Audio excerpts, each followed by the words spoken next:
আজকে আমরা পড়ব নারী পুরুষ সমতা নিয়ে। নারী জাগরণের অগ্রদূত। নারী জাগরণের অগ্রদূত কাকে বলা হয়? বেগম রোকেয়াকে বলা হয়। তিনি কোথায় জন্মগ্রহণ করেন? আমরা জানি রংপুর জেলায় তিনি কি করেন? জন্মগ্রহণ করেন। তো আমরা এখন বেগম রোকেয়া সম্পর্কে বিস্তারিত জানার চেষ্টা করি।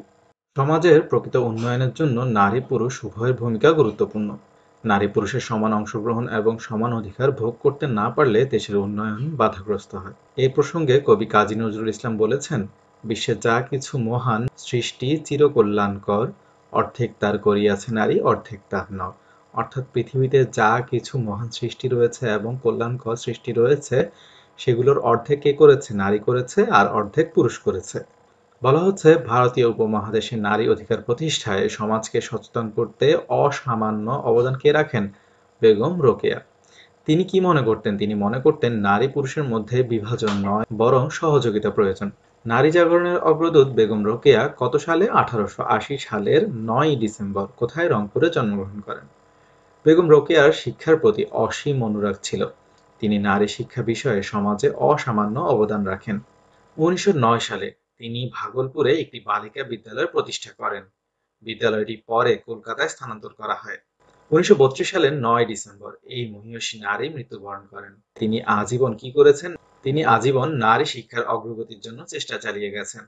বেগম রোকেয়ার স্মরণে বাংলাদেশে প্রতি বছর কবে? 9 ডিসেম্বর সরকারিভাবে রোকেয়া দিবস পালন করা হয়। তার অক্লান্ত পরিশ্রমের ফলে মেয়েরা ধীরে ধীরে শিক্ষার আলো পেতে থাকে। উপযুক্ত শব্দ দিয়ে শূন্যস্থান পূরণ করি। বেগম রোকেয়া অসামান্য উদাহরণ সৃষ্টি করে গেছেন। আমরা এখন উপযুক্ত শব্দ দিয়ে শূন্যস্থান পূরণ করব। কি বলা হচ্ছে? বেগম রোকেয়া কত সালে জন্মগ্রহণ করেন? আমরা জানি 1880 সালে। কত সালে তিনি ভাগলপুরে একটি বিদ্যালয় প্রতিষ্ঠা করেন? আমরা জানি হচ্ছে 1905 সালে। বাংলাদেশে কবে বেগম রোকেয়া দিবস পালিত হয় এবং কিভাবে? সরকারিভাবে। তিনি কত সালে মৃত্যুবরণ করেন?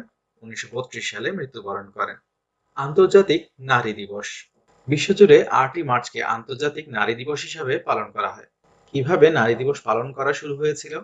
1857 সালের 8ই মার্চ নিউ ইয়র্ক শহরের একটি পোশাক কারখানায় নারী গার্মেন্টস শ্রমিকেরা ন্যায্য মজুরি ও শ্রমের দাবিতে আন্দোলন করেন। আন্দোলনের মূল লক্ষ্য কি ছিল? আন্দোলনের মূল লক্ষ্য ছিল পুরুষের সমান মজুরি, অর্থাৎ পুরুষ যা বেতন পায়, পারিশ্রমিক পায়, তেমনি নারী পেতে হবে বা নারীরা যাতে পায়। এবং দৈনিক 8 ঘন্টা শ্রমের দাবি, অর্থাৎ 8 ঘন্টার বেশি যাতে কাজ করতে না হয় একদিনে। এই আন্দোলনে পুলিশ নির্যাতন চালায় এবং অনেকে গ্রেফতার করে, অর্থাৎ ধরে নিয়ে যায়। 1908 সালের একই দিনে নিউ ইয়র্কে গার্মেন্টস শ্রমিক ইউনিয়নের নারীরা আরেকটি প্রতিবাদ সমাবেশ করেন। 14 দিন ধরে এই প্রতিবাদ চলে এবং এতে কি হয়? প্রায় 20,000 নারী শ্রমিক অংশগ্রহণ করেন। সংখ্যাটি কিন্তু তৎকালীন সময়ের জন্য অনেক বেশি। কর্মক্ষেত্রে অতিরিক্ত শ্রম এবং শিশুশ্রম বন্ধের দাবিতে তারা কি করেন? এই আন্দোলন করেন। কর্মক্ষেত্রে এই আন্দোলন নারীদের কি করেছে? ঐক্যবদ্ধতার একটি বড় উদাহরণ সৃষ্টি করেছে।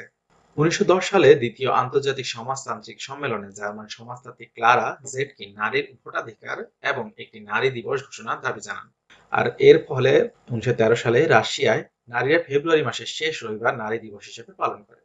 1977 সালে জাতিসংঘ, যেটাকে আমরা কি বলি? আমরা বলি ইউনাইটেড নেশনস, 8ই মার্চকে আন্তর্জাতিক নারী দিবস হিসেবে পালনের ঘোষণা দেয়।